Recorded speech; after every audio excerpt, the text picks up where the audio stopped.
Corruption has its price. میں نے بہت سارے کیسز دیکھے ہیں اور سپریم کورٹ آف پاکستان نے جو کراچی کی بلڈنگ اتھارٹیز تھیں ان کے بارے میں پوری انویسٹیگیشن کرائی تھی. ہو یہ رہا ہے کراچی میں، اور بلکہ نہ صرف کراچی شہر میں بلکہ پورے پاکستان کا یہ مسئلہ ہے کہ بلڈنگ بائی لاز اور جو قوانین ہیں وہ صرف کاغذ پہ رہ جاتے ہیں. کرپشن کی وجہ سے پہلی بات تو ہے کہ پاس ہوتے ہیں ایسے نقشے جو کہ قانون کے مطابق نہیں، نہ ان میں فائر ایگزٹس ہوتے ہیں، نہ اس میں سیفٹی انوائرمنٹ ہوتی ہے اس بلڈنگ کی. اور دوسرا، جب وہ بلڈنگ بنتی ہے تو جو سپرویژن ہے اس بلڈنگ کی وہ بھی بالکل نہیں ہوتی، وہ بھی کرپشن کے نظر ہو جاتی ہے. تو یہ بار بار ہو رہا ہے، کراچی شہر میں ہوا، لاہور میں ہوا، باقی ممالک باقی شہروں میں ہوا اس ملک کے. لیکن ہوتا یہی ہے کہ کچھ اپوزیشن والے تنقید کرتے ہیں، حکومت والے ڈیفینڈ کرتے ہیں، منسٹرز یا چیف منسٹرز اس جگہ پہ پہنچ جاتے ہیں اور آ کے کہتے ہیں کہ جی بڑا افسوس ہوا، خزانے سے نکال کے پیسے بھی دے دیتے ہیں کہ 1 کروڑ روپیہ 2 کروڑ روپیہ دیا، لیکن حل نہیں ہوتا، صرف بات ہو جاتی ہے، کل کو سارے بھول جاتے ہیں، سینٹ میں بھی ڈیبیٹ ہو جاتی ہے. تو میں چاہوں گا سر کہ یہ ایک ایسا ایشو ہے بلڈنگ بائی لاز کی امپلیمنٹیشن کا، یعنی ان پہ عمل درآمد ہونے کا، اور اس کے بعد جو نقصان کرتا ہے اس کو سر عام سزا ہونے کا. یہ 2 اہم معاملات ہیں جس پہ ہمیں غور و فکر کرنا چاہیے اور سجیشن دینی چاہیے کہ اس کو ہم کس طرح روکیں مستقبل کے لیے. تو یہ میری درخواست ہوگی. اپنی ایم کیو ایم کی ابھی ریپرزینٹیٹیو نے، سینیٹر نے بڑی اچھی بات کی، لیکن ساتھ ہم سجیشنز بھی دیں کہ اس کو ہم روک کس طرح سکتے ہیں.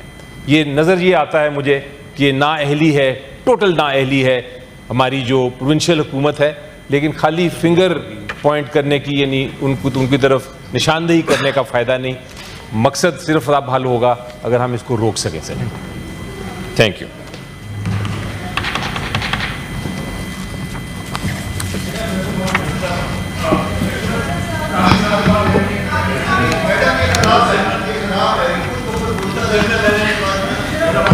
جی وقار مہدی سینیٹر، سب کو موقع دینا ہے، سب کو. جی کمنگ ٹو یو. بہت شکریہ میڈم چیئر پرسن. یہاں میری فاضل ممبر صاحبہ نے بات کی تھی، دیگر لوگوں نے بات کی ہے. جو ہفتے کی شب کراچی شہر ایم جناح روڈ پہ گل پلازا پہ جو سانحہ رونما ہوا، اس حوالے سے انتہائی افسوسناک، انتہائی کربناک، انتہائی دلخراش وہ واقعہ ہے، اور جس میں ہماری قیمتی جانیں، معصوم لوگوں کی جانیں بھی چلی گئیں، اور تقریباً کوئی 1200 کے قریب وہاں جو دکانیں تھیں وہ جل کے خاکستر ہو گئی وہاں پہ. یہ واقعہ ہفتے کے روز رات 10:10 کے اوپر رپورٹ ہوا ہے، اور جس وقت اس پلازا سے فائر بریگیڈ کو کال کی گئی ہے، 15 منٹ سے 20 منٹ کے اندر فائر بریگیڈ نے وہاں رسپونڈ کیا ہے، 1122 نے رسپونڈ کیا ہے، اور وہاں پہنچے ہیں. پولیس فوری طور پہ پہنچی ہے، رینجرز فوری طور پہ پہنچی ہے، انتظامیہ وہاں پہنچی ہے، اور اس کو آگ بجھانے کا عمل شروع کیا گیا.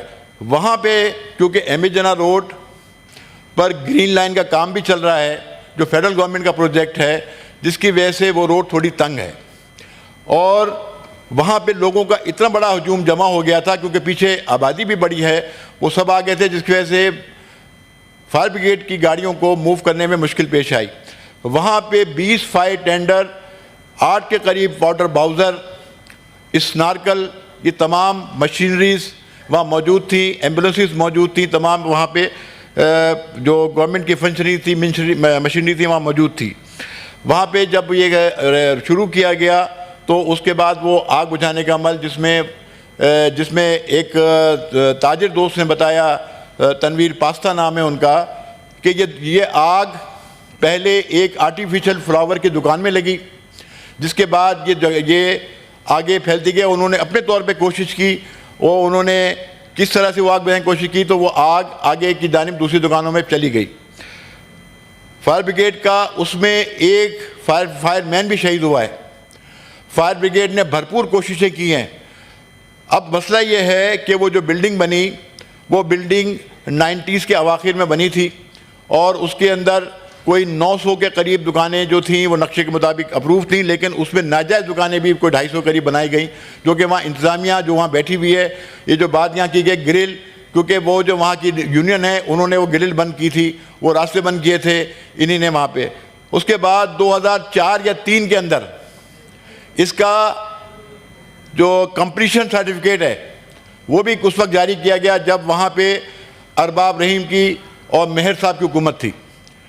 اور میں آپ کو بتاتے چلوں کہ جتنے بھی وہاں پہ زخمی اور جتنے متاثرین تھے وہ جب سول ہسپتال اور ٹراما لائے گئے وہ سب کو فوری طبی امداد دی گئی اور وہ 4 گھنٹے یا 5 گھنٹوں کے بعد وہ ان کو گھر روانہ کر دیا گیا, ان کو اسٹیبل کیا گیا.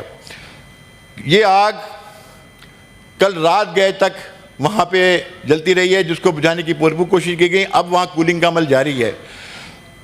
وزیر اعلیٰ سندھ نے, صوبائی وزراء نے, بشیروں نے, میئر کراچی نے وہاں پہ دورے بھی کیے, صورتحال کا جائزہ بھی لیا. آج وزیر اعلیٰ سندھ نے سی ایم ہاؤس کے اندر کراچی چیمبر آف کامرس کے تاجروں کے ساتھ, انتظامیہ کے ساتھ ایک بھرپور میٹنگ کی ہے. وہاں پہ اقدامات کے حوالے سے فیصلے کیے گئے اور ایک کمیٹی بنائی گئی, انکوائری کمیٹی, جو کہ تحقیقات کرے گی کہ آگ لگنے کی وجوہات کیا ہو سکتی ہیں اور اس میں اگر کوئی اور عنصر آیا تو اس کے خلاف بھی ایکشن لیا جائے گا. اور وہاں کے جو کراچی چیمبر کے تاجر رہنما جاوید بلوانی صاحب جو کہ وہاں شریک تھے, انہوں نے چیف منسٹر سندھ کی جو اقدامات تھے, جو ان کی باتیں تھیں, اس سے انہوں نے ایگری کیا ہے اور انہوں نے کہا کہ ہم حکومت کے ساتھ تعاون کریں گے. اس سے قبل میری بہن نے ایک ذکر کیا تھا بولٹن مارکیٹ کے سانحہ کا, جو کہ عاشورہ محرم کے دن پیش آیا تھا اور وہ بھی ایک سازش کے تحت اس کو آگ لگائی گئی تھی اور وہاں ایک بم دھماکہ ہوا تھا جس میں ہمارے کئی درجنوں لوگوں کی جانیں چلی گئی تھی, جام شہادت انہوں نے نوش کیا تھا. حکومت سندھ نے اس وقت بھی وہ پوری کی پوری بولٹن مارکیٹ کو تعمیر کیا, تاجر رہنماؤں کے ساتھ اجلاس کیے, جیسا انہوں نے کہا ان کو کمپنسیٹ بھی کیا, ان کو جو ان کا نقصان ہوا تھا اس کا ازالہ بھی کیا. ظاہری بات ہے جان کی کوئی وہ نہیں ہے, نعم البدل نہیں ہے, لیکن حکومت سندھ نے اس سانحے میں جو شہید ہونے والے ہیں ان کے لیے بھی 1-1 کروڑ روپے کی امداد کا وہاں اعلان کیا ہے. حکومت سندھ کی بھرپور توجہ ہے, ہم اس کا فائر آڈٹ بھی کروا رہے ہیں, ہم اس کا جو بھی اس کا پریکاشن میجرز ہوتے ہیں وہ بھی اس کے ہوں گے, لیکن اس کے ساتھ ساتھ یہ جو مارکیٹس کی ایسوسیشن ہے, دکانیں ہیں, ان کو بھی چاہیے کہ وہ بھی اس کی سیفٹی کا خیال رکھیں اور وہاں پہ جو ایمرجنسی ایگزٹ ہوتا ہے اس کا بھی خیال رکھیں, لیکن اس کا خیال نہیں کریں. لیکن حکومت سندھ میری یقین دہانی کرواتا ہوں ان کی جانب سے بھی کہ بھرپور ان کے ساتھ کوآپریٹ کریں گے اور ہر قسم کے نقصان کا ازالہ بھی کریں گے. بہت شکریہ.